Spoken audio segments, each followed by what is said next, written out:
In Australia, there are over 250 communities of Aboriginal Australians, each with their own unique language, culture and identity. We all have different laws and different customs and different cultures in all those different places. Although the songlines and the old stories can traverse those different countries, the rules of that individual bit of country are unique to that area. So for example, I'm both Gumbaynggirr and Bundjalung, and so in Gumbaynggirr to say hello we say Ginnegay, in Bundjalung to say hello we say Jingiwala. So that's neighbouring nations. The overgeneralisation of Aboriginal culture and Aboriginal languages is very common in modern-day Australia. Although these overgeneralisations likely began before the 1960s and 70s, political movements in this era contributed greatly to the essentialised view that many non-Indigenous Australians now hold. Attempts to improve issues such as land rights, voting rights and welfare for Indigenous Australians led to a belief that Aboriginal Australia was all one thing. There was all one culture, one language and one way to fix the problems that Aboriginal people faced, but this was not true. Overgeneralisation of culture can have different roots for different people, and sometimes these overgeneralisations can be relatively harmless. I had a really good friend of mine who's not Aboriginal, but the community that she'd first got to know Aboriginal people in was in Queensland, and in that community everybody loved curries. So she came to our community. I was living in Armidale at the time, and she was cooking up all these curries, and we're saying, why are you always cooking curries? She said, oh, because all Aboriginal people love curries. And I went, no, I'm sorry, we don't. That's like, strange. I'm really sorry, but we just don't. However, overgeneralisation of Aboriginal culture and language can have detrimental effects on the lives of Aboriginal people. I do think that there's still a real perception that the real culture of Aboriginal people is out in the desert, and you still have a lot of people that kind of makes sweeping generalisations about real Aboriginal people. Even Australian governments and Australian politicians have problems with overgeneralising Aboriginal culture. Politicians and the government tend to think that all Aboriginal communities are the same and that we face the same challenges, and that's actually not true at all. The challenges that are faced in Northern Territory are completely different to the challenges we face here. So when we overgeneralise that way, you can see that when governments try to come in to deliver programs that they see as an issue, a lot of times our communities go, well, that's not our priority. That's not the priorities for us. So, given that these essentialist views of Aboriginal Australia are incorrect, how should we think about Aboriginal Australia? We need to think of Australia as we do in terms of Africa and Europe. So it's one big landmass with all different sovereign nations on that landmass. So when we talk, so if you think of Africa, you've got South Africa, Congo, all these different places. Same with Europe, Italy, England, Europe, Germany, all those places. So we need to think of Australia in that same light. The language and culture of Aboriginal people are deeply related. Lera Boroditsky describes the link between all languages and the cultures of their people as a symbiotic relationship between language and the way we think about culture, with each constantly influencing the other. She states that, in the language versus culture debate, it is clear that sharing a language implies sharing a culture. Places with different languages are seen to have different cultures, even in close quarters. Think of French and Italian, close in distance and both descended etymologically from Latin, but understood to have separate cultures. Australia, with its incredibly large area, has similar diversity in its languages and therefore its cultures. So, given that we have a problem of overgeneralising Aboriginal culture, and given that language and culture are inextricably linked, it is certain that there is a problem with overgeneralising Aboriginal culture, Aboriginal languages, and Aboriginal English. So what is Aboriginal English? Aboriginal English is the name given to the various kinds of English spoken by Aboriginal people throughout Australia.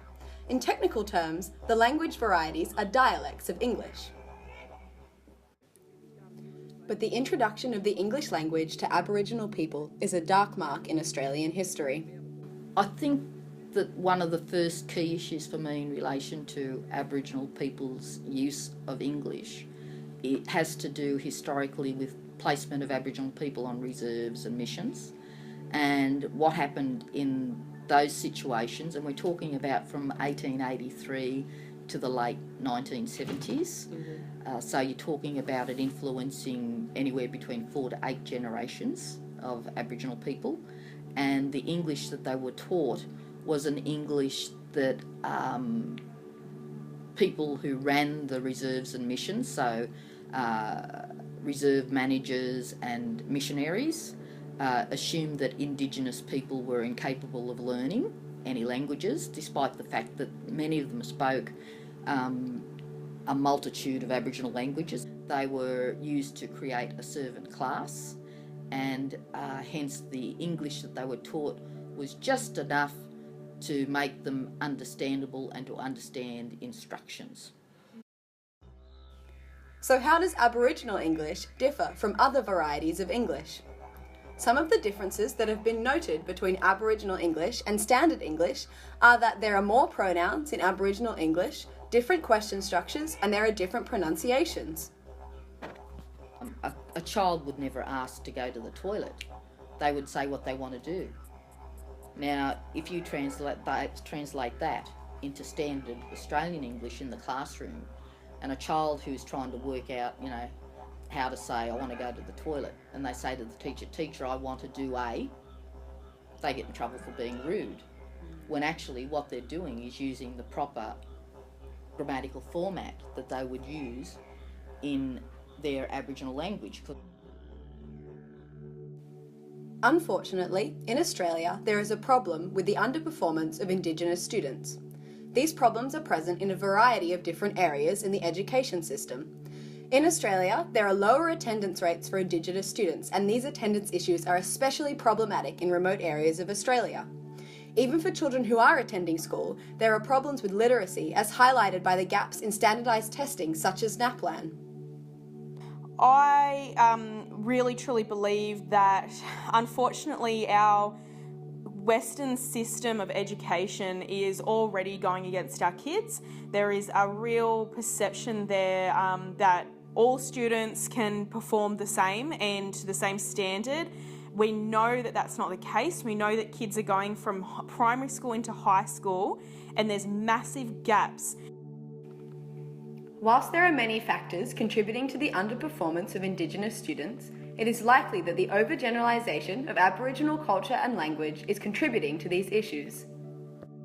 I remember I have a son of mine who's now in his 30s, but when he was little and at school, because I did a lot of work with the school on cultural difference, that was my kids are going to the school, so I'm going to make sure the school's really aware of it. And then I had some time home and I was helping my son do some homework, and I'm watching him, and he was just having a great deal of difficulty. He couldn't read and work out what had to be done at the same time. So if I read the question to him and he just stood there, he could work it out. But if he had to read it and decipher it, he couldn't do it. And when I went to see the teachers, they all went, oh yeah, we know he's got that problem. It's a cultural difference, isn't it? And I went, no. He's actually got, a health problem, and you lot are thinking it's a cultural difference and have just let him go through school. So the problem was that the teachers weren't able to pick up the difference, and it depended upon their knowledge that they had about certain things. So they didn't understand or couldn't pick up in the kids whether it was a cultural difference, a behavioural problem, where the kids were just being naughty, or whether it was actually a health issue. There have been many assumptions made about Aboriginal kids and the way they use English over the years, and many of them are vast generalisations. I know. The one I was told was that all Aboriginal kids are shy. And I went, I don't know what kids you're working with, but really? No. Or, Aboriginal kids don't like to get up and talk. No, that's not true.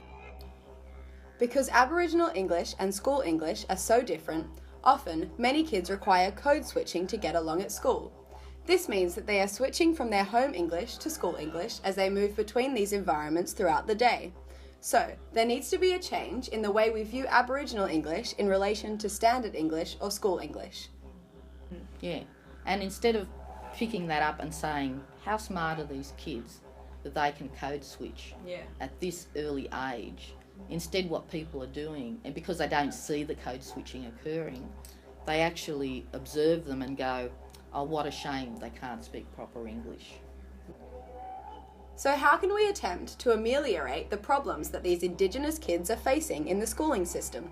Susan Posh suggests that a greater emphasis should be placed on the differences between Aboriginal English and Standard English. She states that Aboriginal English is a rule-governed, systemic version and variety of English. It's not random that there's a speech community there with an agreed way of speaking and rules about the grammar and all of that. So that's the first thing, to value the first language, a home dialect, I think they call it. And then the second step is for kids to be able to explicitly compare what their variety of English is and what school variety of English is. And then the third step is to kind of teach them how to code switch. So there are certain circumstances where, of course, Aboriginal English is valuable to speak, and that's how you should do it. I always advise my colleagues that they need to teach local Indigenous perspective and content. There is no good teaching kids in Coffs Harbour about perspectives and content from Western Australia. That's ridiculous and it's not relative. So we need things that the kids can relate to. We need to make sure that our syllabus and our teaching methods are supporting our Aboriginal students, that we're assessing in different ways. Now, this is part of assessment, is a huge part of this, because I know for a fact that our kids are suffering from assessments that are based on reading and writing all the time. Now, what's wrong with doing assessments that are computer-based or assessments that we can film? The actors in the education system need to help Aboriginal children understand the difference between Aboriginal English and school English and equip them with the skills to switch between the two appropriately. While these skills are being attained, we need to make sure that poor literacy in standard English is not impacting academic achievement in other areas. This can be achieved through the incorporation of multimedia assignments and alternative methods of assessment. Ultimately, we need to tackle the problem of over-generalization of Aboriginal kids. Lynette Riley sums this up nicely. Challenge your assumptions, and if you have that as an assumption, look at what's actually going on around you, and don't apply your assumption to the kids and then try and force them into the stereotype that you've got.